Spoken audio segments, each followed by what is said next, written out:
Assalamualaikum warahmatullahi wabarakatuh. Alhamdulillah wassalatu wassalamu ala Rasulillah la haula wala quwata illa billah. Amma ba'du. Sekarang kita hidup serba luar biasa. Kebutuhan semakin banyak. Pendapatan harus kita cari. Dan orang-orang merasa beruntung ketika sudah menjadi karyawan kantoran yang punya penghasilan pasti tiap bulan. Karena itulah rawannya adalah ketika kita sudah nyaman dengan gaji bulanan tersebut dan kita merasa tenang karena kita sudah bersandar pada gaji bulanan. Nah, ini rawannya kita bagi karyawan kantoran yang memiliki gaji pasti bulanan. Kita merasa tenang selama kita bekerja karena sudah pasti tiap bulan dapat gaji. Ini syirik subroh, syirik kecil, dan harus ditaubati.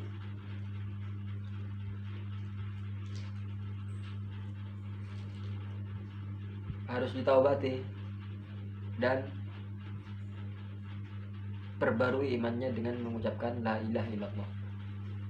Karena begini teman-teman, ada 4 macam tawakalnya seseorang. Satu, ia bertawakal kepada orang yang kaya.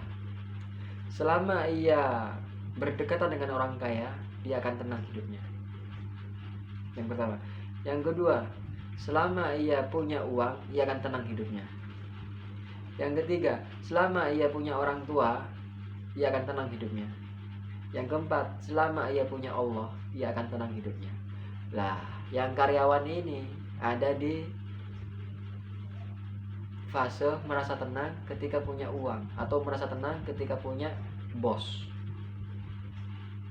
kaya. Nah ini, jadi tawakalnya udah beda. Sumber ketenangannya bukan karena Allah, dan ini perlu kita ubah teman-teman. Makanya hati-hati, seorang karyawan kantoran jangan berpedoman bahwa rezekimu itu karena pekerjaanmu, karena gaji bulanan. Itu belum tentu. Jika kamu meyakini seperti itu, oh rezekiku sudah pasti tiap bulan UMR 5 juta misalnya, tenang deh, karena rezeki sudah ditentukan dan rezekiku tiap bulan 5 juta sudah pasti. Salah. Rezeki itu bukan gaji. Gaji itu rezeki. Rezeki itu bukan gaji. Nah, rezeki itu bukan melulu gaji. Ketika Allah mentakdirkan rezekimu 3 juta, meskipun gajimu 5 juta, Allah akan buat segala macam agar yang kamu terima rezeki di bulan itu 3 juta. Entah kamu dibuat sakit, entah dibuat kebutuhan lain-lain, sepeda motor rusak, ke bengkel dan segala macam.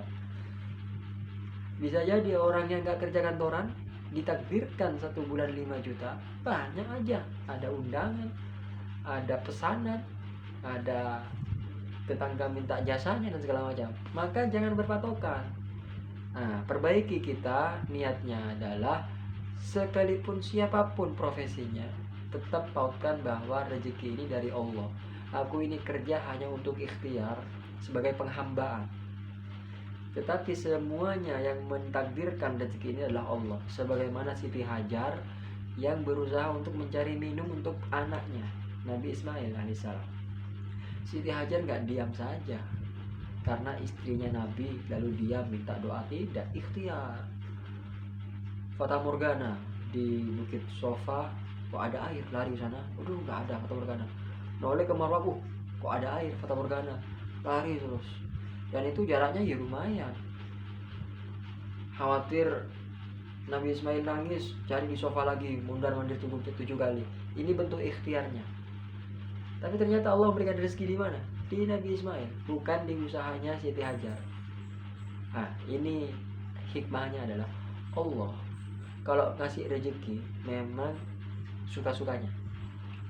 Tapi kita hamba, statusnya adalah menghambakan diri kepada Allah dengan tetap berikhtiar, jangan diam. Ketika kita punya keyakinan rezeki itu sudah dipastikan, jadi kita ngapain kerja? Oke, nggak masalah. Itu bagus, benar. Memang benar rezeki sudah dipastikan, tapi sebagaimana kisah suatu ketika muridnya Ibrahim bin Adham mengeluh kepada gurunya, "Guru, saya tidak mau bekerja karena rezeki sudah dipastikan. Jadi ngapain saya bekerja?" Ibrahim bin Adham bertanya, "Kenapa kamu punya pemikiran seperti itu?" "Karena saya tadi bertemu dengan seekor burung yang sudah tidak bisa terbang. Saya menduga burung ini akan mati. Namun saya juga ingin membuktikan apakah benar setiap makhluk ini dijamin rezekinya oleh Allah. Lalu bagaimana dengan burung yang tak bisa terbang? Sedangkan untuk cari rezeki dia harus terbang." Ternyata beberapa saat ada burung lain yang turun mendekatinya lalu mengasih dia makan. Akhirnya sejak saat itu saya berargumen, "Guru, bahwa rezeki memang sudah ditakdirkan sekalipun kita nggak ngapa-ngapain." Akhirnya Ibrahim bin Adham berkata, "Iya benar memang seperti itu. Tapi apakah kamu mau menjadi burung yang sakit itu, yang hanya meminta-minta? Kenapa kamu nggak mau memilih? Kenapa kamu tidak memilih menjadi burung yang menolong itu?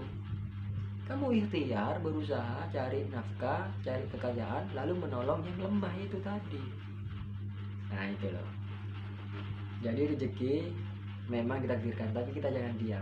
Jangan menjadi orang yang meminta, tapi jadilah orang yang memberi dengan berikhtiar terus. Salah satunya dengan kerja kantoran. Tapi perlu diingat, jangan meyakini bahwa rezekimu hanya karena pekerjaanmu. Itu tetap kita mengharap ridhonya Allah dan menghambakan diri dengan berikhtiar bekerja. Bagi teman-teman yang merasa tenang hatinya hanya karena pekerjaan, bukan karena Allah, perbaiki sekarang. Jaddidu imanukum biqauli la ilaha illallah. Perbaikilah iman kalian dengan mengucapkan la ilaha illallah, la ilaha illallah. Ubah mindsetnya. Aku ini karena Allah bisa bekerja.